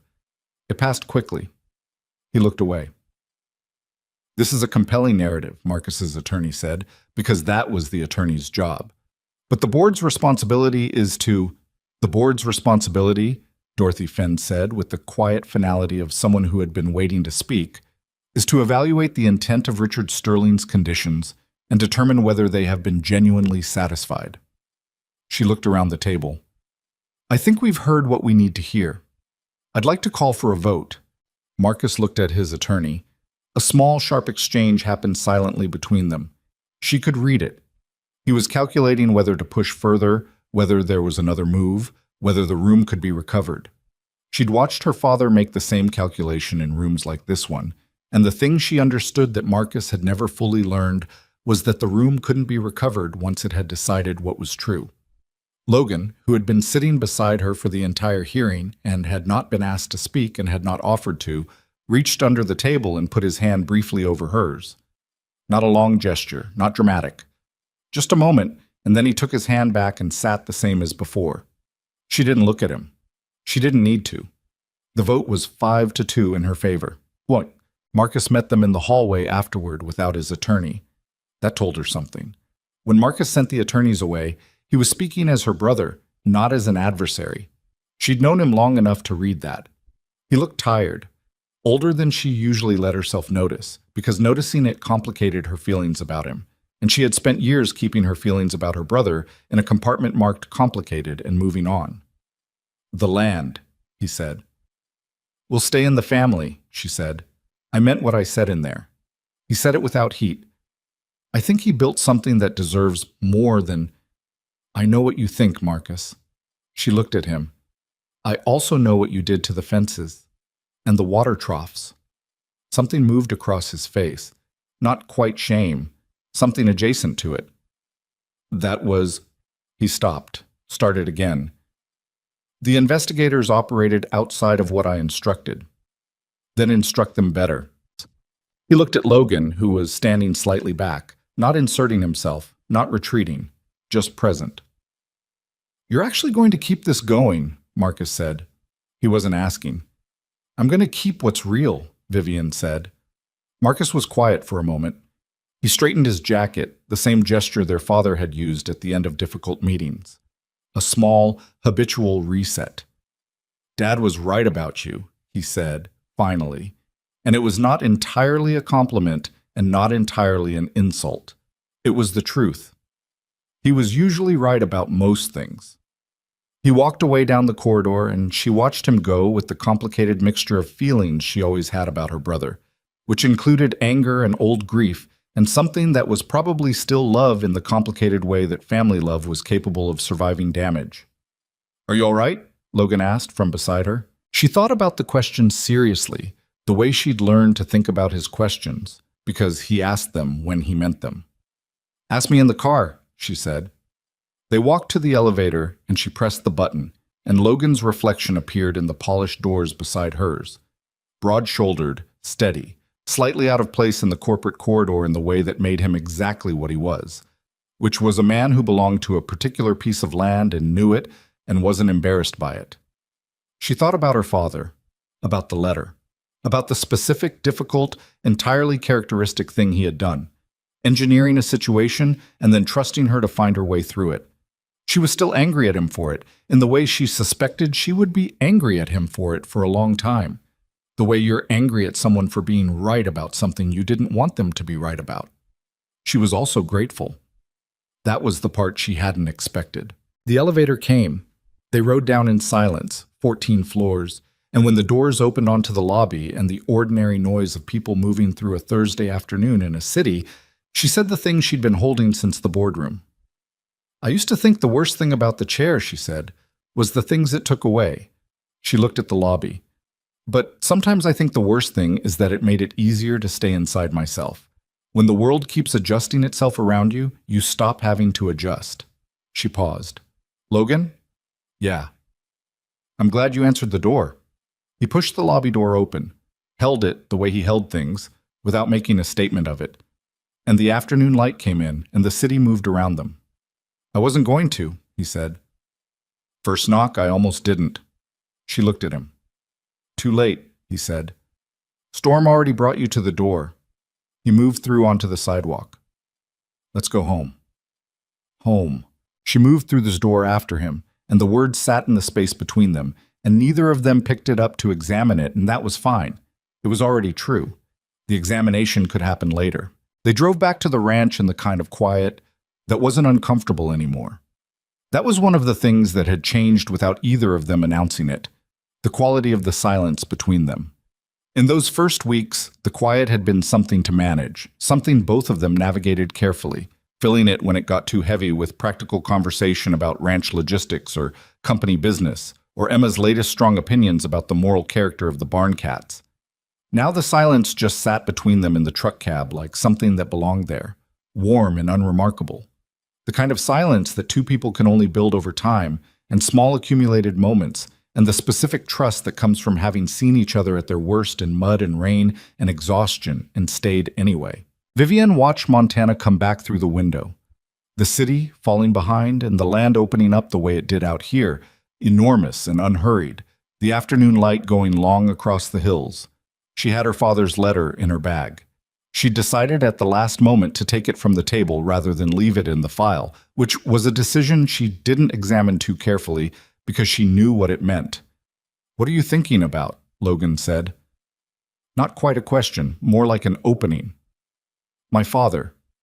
She watched a hawk working a thermal over the east ridge, moving in slow circles, perfectly still inside the movement. I've been angry at him for the condition in the will since the morning the attorneys read it. I was angry at him before that, honestly. Angry at him for dying before we'd finished the argument we'd been having for 6 years about whether I was working too hard and living too little. She paused. He would have loved being right about this. Was he the kind of man who needed to be right? He was the kind of man who was right often enough that he'd stop needing to make a point of it. Something softened in her voice saying it. He just waited. He planted things and waited. Logan was quiet for a moment, the road unwound ahead of them, familiar now in a way it hadn't been 2 months ago. My dad was like that too, he said. Not with business, with people. He had this way of just waiting for you to get where he'd already figured out you were going. Never told you how to get there. Just waited at the destination. Did it drive you crazy? Constantly, Logan said. And then he died, and I realized I'd been trying to be that for Emma this whole time without knowing it. He glanced at her. Probably failing at it. You're not failing at it. You've only been watching for 2 months. I'm a fast reader, she said, and he almost smiled, and the truck rolled on through the afternoon. Emma was at the kitchen table when they got home, doing homework with the focused, slightly pained expression she wore when the worksheet involved subtraction beyond 10. Their neighbor Linda, who picked Emma up from school on days when Logan had to be in town, was at the counter making tea and looked up when they came in with the particular searching expression of someone who'd been half watching the clock. Well, Linda said. 5 to 2, Vivian said. Linda set down her mug and pressed both hands to the counter for a moment, eyes closed, in what was clearly a significant exhale of held breath. She was a woman in her 60s who ran a sheep operation 2 miles down the road and had brought them a casserole in the first week of Vivian's arrival with the brisk, no-nonsense generosity of someone who fed people the way other people shook hands. As a basic statement of acknowledgement, she had subsequently appointed herself something between a neighbor and an informal monitor of the household's well-being, which Vivian had initially found intrusive and had come to find something else entirely. Good, Linda said. She opened her eyes, picked up her mug, and looked at them both with the measuring gaze of a woman who had raised 4 children and run a working ranch for 40 years, and had consequently developed an extremely accurate sensor for the actual state of a situation beneath its presented surface. "You both look terrible. Sit down and I'll heat the casserole." "We're fine," Logan said. "You look like you've been through a war and then drove 3 hours. Sit down." They sat down. Emma looked up from her worksheet. "Did you win?" she asked Vivian. Vivian looked at the 6-year-old, at the directness of the question, the complete absence of preamble, the way Emma cut straight to the thing that mattered without any social noise around it. "Yes," Vivian said. Emma nodded once, with great satisfaction, and went back to her subtraction. "Good. I told Maisie at school that you would. You told your friend about the hearing?" "I told her my stepmom had to go do something important and that she was going to be fine because she's not the kind of person who loses." Emma said it without looking up, with the flat certainty of someone reporting a known fact. "Maisie said her mom always says that about hard things, but sometimes people still lose. I said that's because Maisie's mom hasn't met you." The kitchen was quiet for a moment. Vivian looked at the back of Emma's head, at the slightly lopsided ponytail that Logan had clearly put in that morning with his characteristic competence without fuss, a few strands already escaping. She felt something move through her chest, something large and complicated and not entirely comfortable, the way anything true and important rarely is when it arrives. She hadn't been called that before, not by Emma, not directly. "Stepmom," said as easily and matter-of-factly as any other word in the sentence, with no performance around it, no awareness of its weight, because for Emma, it apparently didn't have unusual weight. It was just the accurate word for what Vivian was. Linda put a bowl of something warm on the table in front of her. Vivian picked up the spoon and found that her hand wasn't entirely steady. She ate the casserole. It was good, simple, hearty, the kind of food that tasted like someone cared about the person eating it. Outside the kitchen window, the light was going gold over the hills, and the cattle were moving in the east pasture, and Hatch was doing his last run of the afternoon along the fence line, and the ordinary ongoing life of the ranch continued in the way it always had, the way it would tomorrow, the way it would in a year, as if it had always expected her to be part of it. She found Logan at the fence line at dusk. Emma was in bed. Linda had stayed for the reading of 2 chapters of a book about a horse that could apparently communicate in subtle ways with its owner, which Emma had recommended to Vivian the previous week, with the earnestness of someone sharing something genuinely sacred. The evening had settled into its usual quiet, the particular hush of a working ranch at the end of a long day, everything stilled and cooling. He was checking the east gate, the one that had been opened in the storm, the one that was still chained with Logan's padlock through the latch. He was checking it the way he checked everything, systematically, without drama, making sure. She'd come out without planning to, rolling across the uneven ground toward him with the evening air cold against her face, the sky going the deep amber it reached just before dark. She stopped beside him at the fence. "It'll hold," she said. "I know." He ran his hand along the chain anyway, habit and reassurance, and the specific way people who tend to things care for them, not because they doubt the work, but because the checking is itself a form of keeping. "Just after everything that happened, I like to look at it." She understood that. She'd been checking the board documentation twice a day for 6 weeks, even when she already knew what it said. They stood at the fence as the last of the light went. The hills went dark against a sky that was still bright at its edge, the particular moment of transition that happened fast out here. Not a long twilight, but a clean, quick handoff from day to night, stars appearing while there was still amber on the horizon. "I want to ask you something," Logan said. He was still looking at the fence, and she had learned that this was how he said things that mattered, not looking at the person directly, giving them and himself room for the words to land without too much pressure around them. "And I want you to know that whatever the answer is, nothing changes. The arrangement is the arrangement, and you don't owe me anything outside of it." "Ask," she said. He turned to look at her then. In the last of the light, his face was clear and unguarded, in a way it rarely was in the full day, the way faces are at the end of things when the energy for performance has run out. "In about 8 months," he said, "the year is up." She said nothing. She'd been carrying the math of that the same way she suspected he had. Not constantly, but the way a background process runs, present beneath everything else. I know what the contract says, he said. 90 days notice, mutual agreement, clean exit. Susan drafted it to be exactly that, clean and fair. He paused. I also know what happened that isn't in the contract, and I've been trying to figure out how to say something about that without putting it on you or making it a condition or making it into something that would change things between us if you don't feel the same way. Logan, let me finish. He said it gently. I practiced this 3 times, and I'll lose the thread if I stop. The ghost of something crossed his face, not quite a smile, the shape of one, slightly nervous, which was a thing she had never seen from him before, and which did something specific to the inside of her chest. I haven't talked about Claire much. Not to you, not to anyone really, not about the parts that matter. After she died, He stopped, found it again.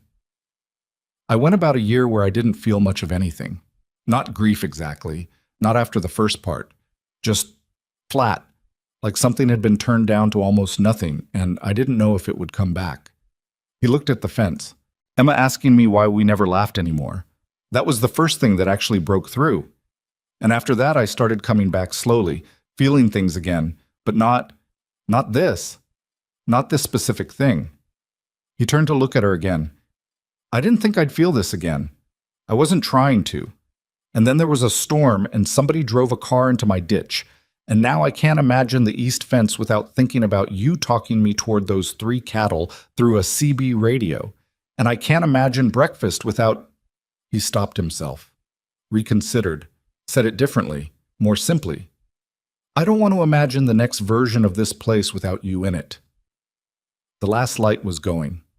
Stars were coming up, sharp and multiple, the way they did out here.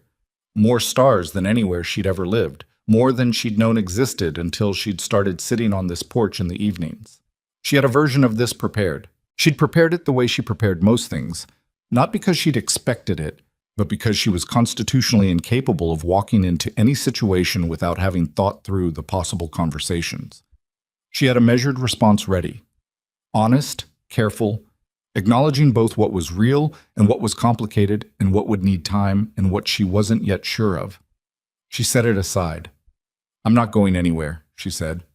He looked at her. Not because of the company or the land or any of it, she said.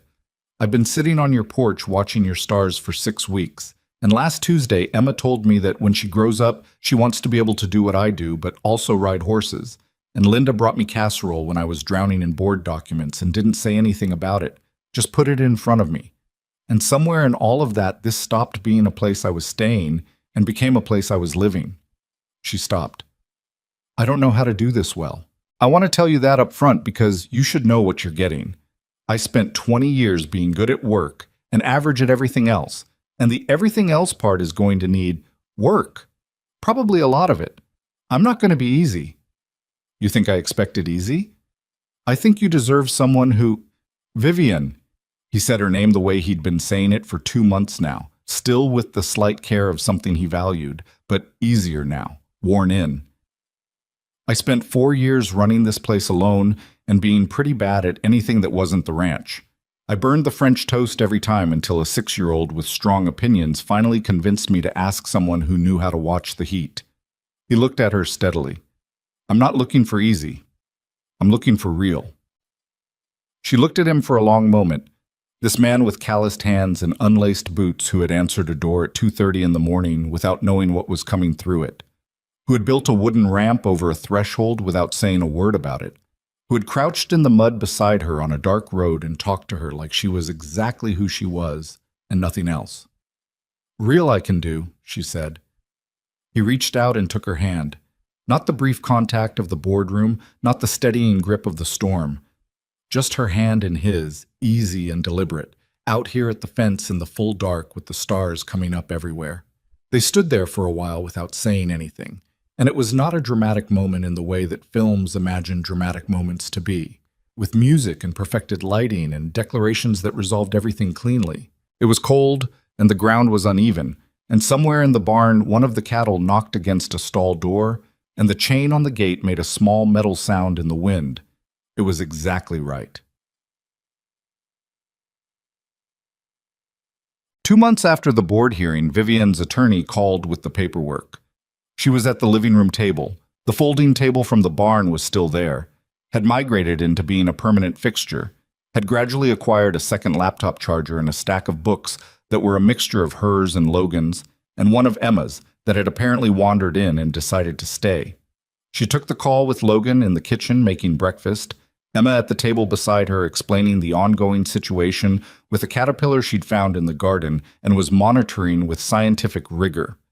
The attorney's name was Gerald Hatch, the same small, precise man who had arrived with his leather briefcase on the morning after the storm, who had laid the original contract out on this same kitchen table and walked through it with the patience of someone who had seen everything. He was calling, he said, because the one-year term was approaching its 8-month mark and standard protocol required a review of the contract's status. Specifically, Gerald said, in the measured tone of a man who understood that the specific words mattered here, to confirm whether either party wishes to initiate the termination process. Vivian looked at the living room, at the folding table and the 2 laptop chargers and Emma's book, at the lucky stone, which was sitting on the windowsill where the morning light hit it and turned it slightly translucent, the gray of it going almost silver. "Gerald," she said. "Yes?" "I need you to draft an amendment." A pause. "What kind of amendment?" "One-word change, in the section titled Termination Terms." She could hear Logan in the kitchen, the sound of eggs in a pan, the particular sizzle that meant he was watching the heat the way Emma had told him to. Change termination to continuation. A longer pause. She could hear Gerald processing this, the particular silence of a legal mind that was accustomed to documents that moved in one direction and was being asked to consider another. That would effectively convert the fixed-term agreement into an open-ended one, she said. "Yes. I'd recommend we draft new language around that to ensure. Draft whatever language ensures it holds up to scrutiny," she said. "Make it airtight. You know the situation, and you know what it needs to withstand." "I'll have a draft to you by end of week," Gerald said, and she could hear in his voice the particular tone of a man who had been in his profession for 40 years and had witnessed enough human mess to be genuinely moved by the occasions when something resolved into something better. He cleared his throat. "Congratulations, Miss Sterling. Mr. Brooks." She hadn't realized Logan was in the doorway until she turned. He was holding 2 coffee cups, and he had clearly heard enough, and his face was doing the complicated, quiet thing it sometimes did. Not the performance of feeling, just feeling itself, unmediated. She held out her hand for the coffee. He crossed the room and gave it to her, and he sat on the arm of the couch beside her table, close enough that their shoulders touched, and Emma looked up from her caterpillar notes and looked at them both with the assessing gaze of a person who was 6 years old and understood more than most adults gave her credit for. "Are you guys being mushy?" Emma said. "Yes," Logan said. Emma considered this. "Okay," she said, and went back to her notes. There is a particular thing that happens to people who have been genuinely alone. Not situationally alone, not temporarily between relationships, but fundamentally alone in the way that comes from losing something irreplaceable, or from never having quite found a way to let anyone close enough to matter. What happens, when that finally ends, is not what the stories usually describe. It's not a flood of warmth or a dramatic unlocking. It's slower and stranger than that. It's more like coming back into a room you thought was empty and finding out that someone left a light on. Logan had known what it was to love a person completely and lose them and survive it and carry it. That was a specific education, the kind you didn't choose and couldn't return. And what he'd learned from it was that love was not something you could bank against future loss or protect yourself from by loving less or holding it at a careful distance. It was also not something you could force back when it had closed itself down. It returned in its own time, following its own logic, which apparently included a midnight storm and a woman in a ditch and the specific accumulated weight of 2 months of shared mornings and difficult evenings and one small child who had given away her lucky stone without a second thought. He had not expected this. He'd thought, in the years since Claire, that the capacity for this specific, full, dangerous thing, had narrowed permanently. He thought he was capable of raising Emma well and keeping the land and being a reasonable person in the world, and that those things were enough. And some days they had been enough.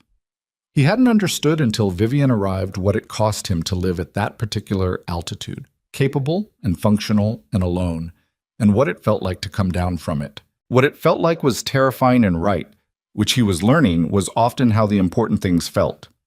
Vivian had her own accounting to do. She thought about it sometimes in the mornings, before Logan brought the coffee, in the window of time that had always been her processing window, the 40 minutes or so before the day properly began, when she was alone and honest with herself in the way that busy people only manage before the world starts making its demands. She could see this clearly now, in a way she hadn't been able to from inside it, a life that was impressive from every exterior angle and largely empty at its center. Not empty of purpose. The company and the land and the work were real and meaningful, and she would never pretend otherwise. But the center of a life is not the work. The center is the place where you let yourself be known, and for a very long time she had kept that place sealed and climate-controlled and entirely private, because she had learned early that the world made assumptions about a woman in a wheelchair, and that the safest response to those assumptions was to outperform them so completely that there was no room left for pity or condescension or the specific, suffocating kindness of people who thought she needed managing. She had been right that outperforming was effective. She had been wrong that it was sufficient. What she hadn't calculated, couldn't have from inside the logic of it, was that the armor that kept out the bad things kept out the good things with equal efficiency.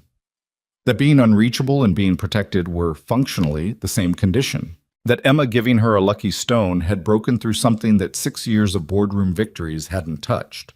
Not because the stone had any particular power, but because it was offered without agenda, without transaction, without any calculation at all about what she was or wasn't capable of. Unconditional. That was the word. She'd known the concept her entire life, had used it in strategic documents about company culture and leadership philosophy, and had somehow missed that she'd never actually experienced it until a 6-year-old held out a smooth gray rock and said, "You can borrow this when you're nervous about stuff." She kept the stone on the windowsill now, not as a talisman, just as a reminder of the specific moment she'd started coming back to herself. The ranch changed over the following months, gradually and practically, in ways that were the direct result of having 2 people running it instead of 1. The new feed contract that Vivian had lined up went into effect in July and immediately reduced Logan's operating costs by the projected 17%. The equipment maintenance situation was resolved. She'd drafted the termination letter for the old contract herself and helped Logan find a local mechanic in Granger County who did excellent work at fair rates and had, as a bonus, a son in Emma's first-grade class, which Emma considered a satisfying development. The timing of cattle sales shifted, with Vivian coordinating the logistics that the optimal schedule required, and the difference in the first quarter under the new system was significant enough that Logan had to look at the numbers twice to make sure he hadn't made an error. He hadn't made an error. The ranch was pulling itself out. She expanded her Sterling agricultural office presence in Billings, which allowed her to manage the company without the constant back-and-forth travel that had been consuming her first months. And she was home. She used the word naturally now, without examining it, most evenings by 6. There were weeks when the company required more, when she drove to Billings on Monday morning and didn't return until Wednesday or Thursday. And those weeks had a particular texture in the house that Logan hadn't told her about directly, but that she'd noticed in the way he was when she got back, relieved in a quiet way, the way someone is when a thing they'd been slightly worried about returns intact. She told him once, after a particularly long stretch away, "You could just say you missed me." He looked at her with the expression he sometimes had, the one that was caught between amusement and something more serious. "I could," he said. "I also cleaned out the north barn, replaced 2 fence posts, fixed the kitchen faucet, and made French toast 3 times. All of which are normal maintenance activities. Emma ate all 3 batches and said they were almost as good as yours." "Almost?" "Almost," he said, deadpan, and she laughed. Actually laughed. The real kind. The kind that came from somewhere easy. And he watched her laugh with the particular expression he got when that happened, like someone watching something they'd been hoping for and weren't quite used to seeing. In September, Marcus called. She was in the billings office when her phone showed his name, and she stared at it for a moment before answering, because there was always a moment with Marcus, a moment of preparation, of pulling on whatever was required to have the conversation with her brother without losing herself in it. "Marcus," she said. "Vivian." He sounded tired. Not strategically tired, genuinely tired, the fatigue of a person who had been running hard against something and had come to a stop. "I wanted to call about the Henderson parcel." The Henderson parcel was 4,000 acres on the eastern edge of the family holdings, a section of farmland that had been leased to a wheat operation for 30 years, and that Marcus had identified early as a development target. It was the piece of the family's land she'd been most worried about, remote enough to be vulnerable, valuable enough to attract serious developer interest. "What about it?" she said carefully. "I had a meeting last week with the Hendersons." A pause. "Their lease runs out in 18 months. I had an offer ready for the land from one of the development groups." Another pause, longer. "I didn't send it." She waited. "I drove out there," he said, "to look at it before I sent the offer. I hadn't been out to that part of the property in, it had to be 15 years. She could hear something working in his voice, something he was deciding whether to say. "Dad took us out there when we were kids. Do you remember? He had that old Ford that ran hot, and he used to pull over every time he saw a hawk." A short sound, almost a laugh. "I forgot he did that until I was standing on that land and I saw a hawk." Vivian was quiet for a moment. "The wheat's good out there," she said, finally. "It's very good." His voice was different now than it had been in the boardroom, smaller, more like the brother she'd had before the company had made them opponents. "I think I'd like to renegotiate the Henderson lease. Keep it in operation." A pause. "If that's something you'd support." "It's something I'd support," she said. A long silence. "I'm sorry," he said, "about the investigators, about the fences. That was—" He stopped. "That was wrong. I knew it at the time, and I did it anyway, and I don't have a justification for it that I'd want to say out loud." She sat with that for a moment. The view from the Billings office window was the city's modest skyline, and beyond it the beginning of the hills, and beyond the hills, though she couldn't see it from here, the ranch.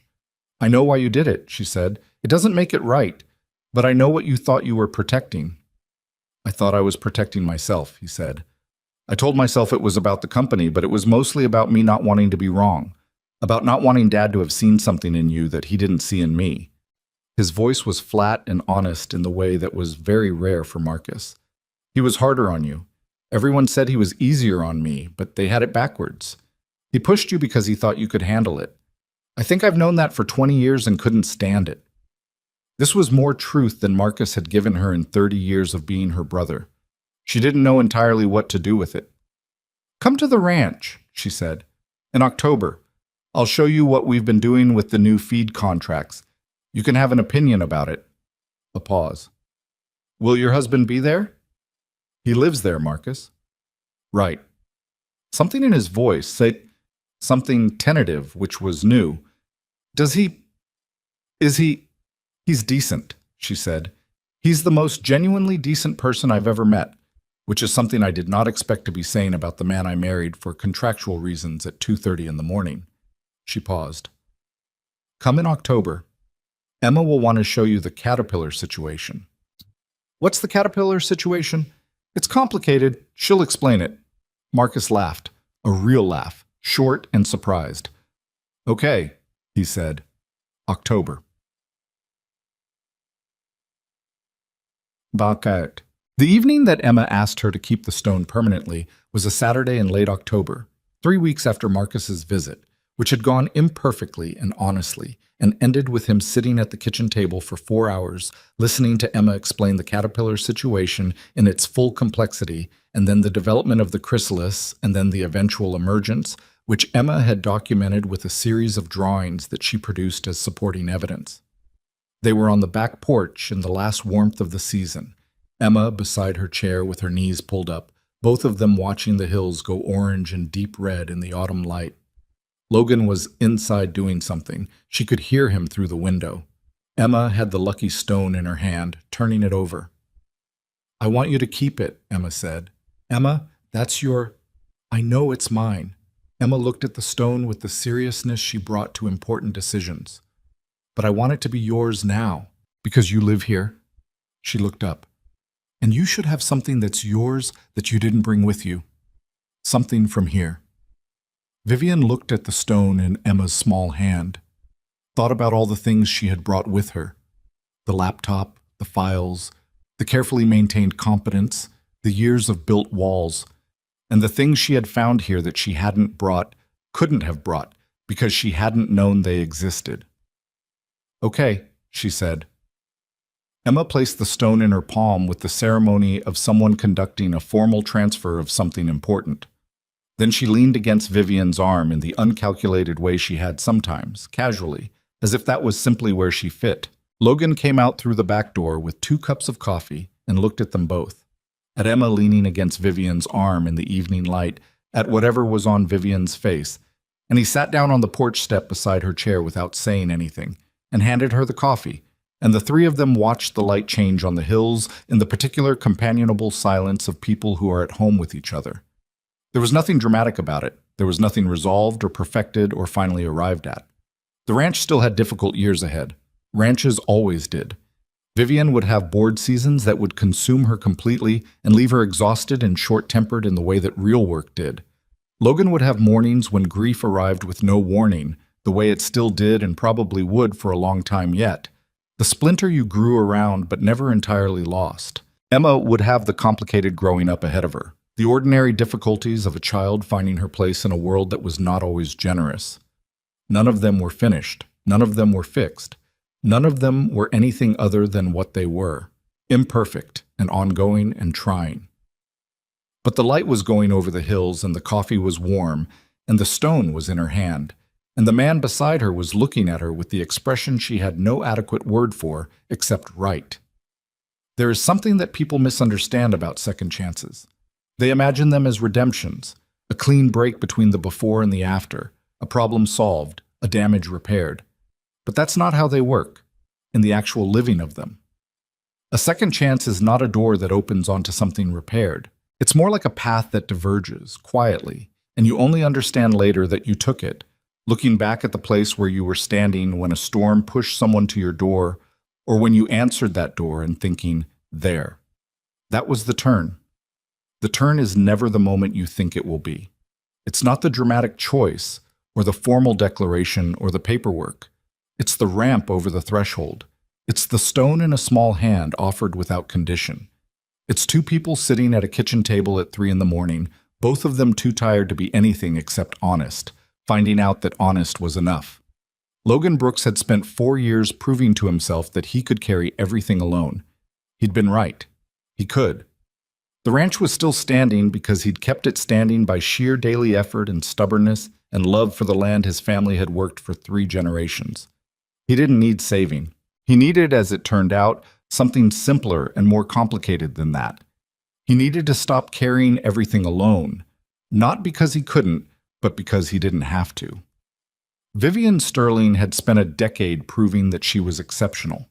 She'd been right about that, too. The company was still standing because she had fought for it with everything she had, in rooms that didn't want her there, against odds that would have stopped most people, from a wheelchair that the world kept trying to see before it saw her. She didn't need rescuing. She needed what she'd never let herself have, the specific luxury of being known by someone who stayed. These were not people who fell into each other's arms and became simple. They were people who chose, repeatedly and imperfectly, and with full knowledge of the cost, to keep showing up in each other's lives. That's the less romantic version of love, and also the truest version. The version that survives contact with actual living, with grief and fatigue and the mortgage notice under the invoices and the mud and the cattle loose in the dark. The version that lasts. Gerald Hatch sent the amended contract at the end of the week. 1 page, 1 change. The word termination replaced with the word continuation in the document that had started all of it. That strange, pragmatic 2:30 in the morning document that 2 people had signed at a kitchen table while outside a Montana storm wore itself out. Logan read it once, signed it, and slid it across to Vivian. She read it once. She already knew what it said. She signed it in the kitchen, at the table with the scratch down the middle that nobody had ever fixed, while Emma ate oatmeal with dried blueberries beside her, and Hatch slept by the back door, and the morning light came through the window at the angle it always did this time of year, falling across the lucky stone on the windowsill and making it glow faintly silver, the way it did every clear morning on this ranch, which was their home, which was enough, which was everything.